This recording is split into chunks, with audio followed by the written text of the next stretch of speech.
Hey, everybody. Today we are continuing our theme of how to get more done and still have a life.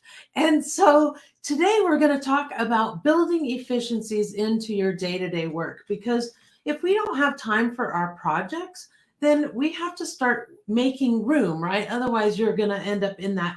You're going to stop doing everything so you can get this project done. Instead, we need to be able to keep all the balls in the air, right? And so if you're struggling to find time to actually work on the big projects that you have, start looking at your day to day work and see if you can build in efficiencies. And by efficiencies, I mean a template, a cheat sheet, a repeatable process, or a workflow.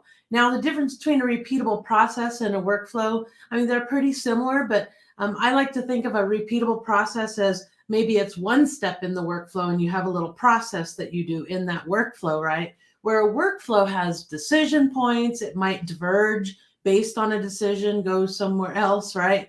And so think about that when you're doing things. If you struggle to visualize what's actually happening, a workflow could be a great way to get that in a visual way so that you understand each and every step, which will make you more efficient because you don't have to go back and remind yourself and figure things out, right? So make sure you're creating all of those things. Templates, cheat sheets. Like a cheat sheet is like almost like your desk manual, right? You can have a little book where you put in like each challenge that you faced, and then how you resolved it, and then you can start categorizing those things by the different things that you're doing. If it's a social media thing that you're trying to figure out, or building your website, or whatever it is that you do.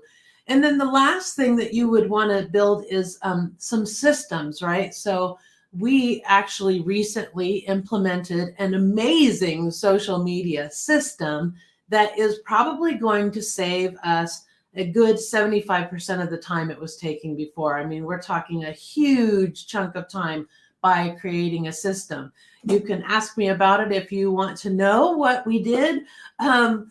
It's pretty exciting, and we're just getting it up and running. So I haven't developed any kind of course material or anything like that for it just yet. I'm waiting for it to prove itself, but right now it's looking good. It's going to just take us only a few hours a week rather than taking a huge bulk of our time.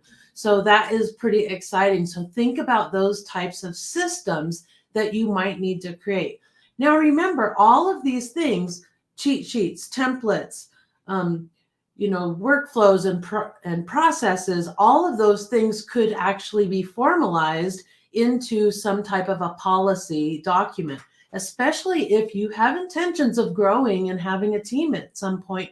These templates and these things that you create are assets for your business that you can utilize and leverage across your whole entire company, right? And so you want to make sure that you start formalizing those things, especially when you get to the time when you're going to hire a team.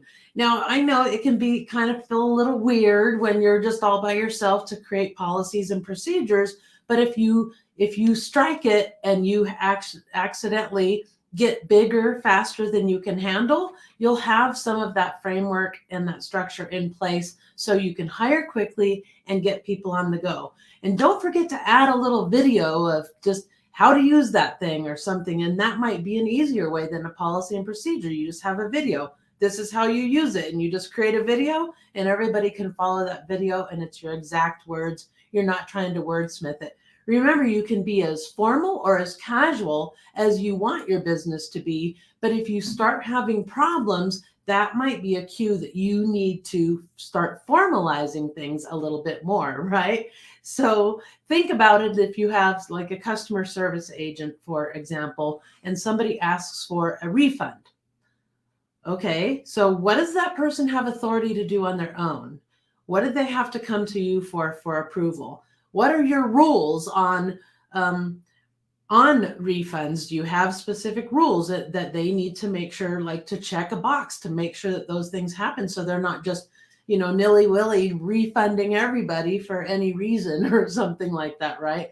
So think about those kinds of things as you go, is that you want to get those systems in place so that you can start running a smooth operation now before you have a team, so that you will have a smoother operation when you do have a team.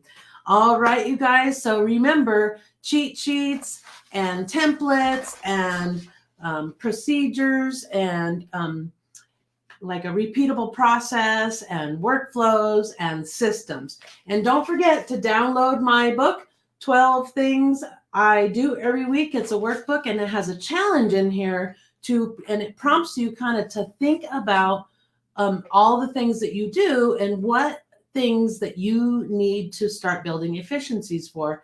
And then you can start doing that. So I challenge you to download my workbook, take the challenge, and get some efficiencies put into your day-to-day work so that you can make room for projects.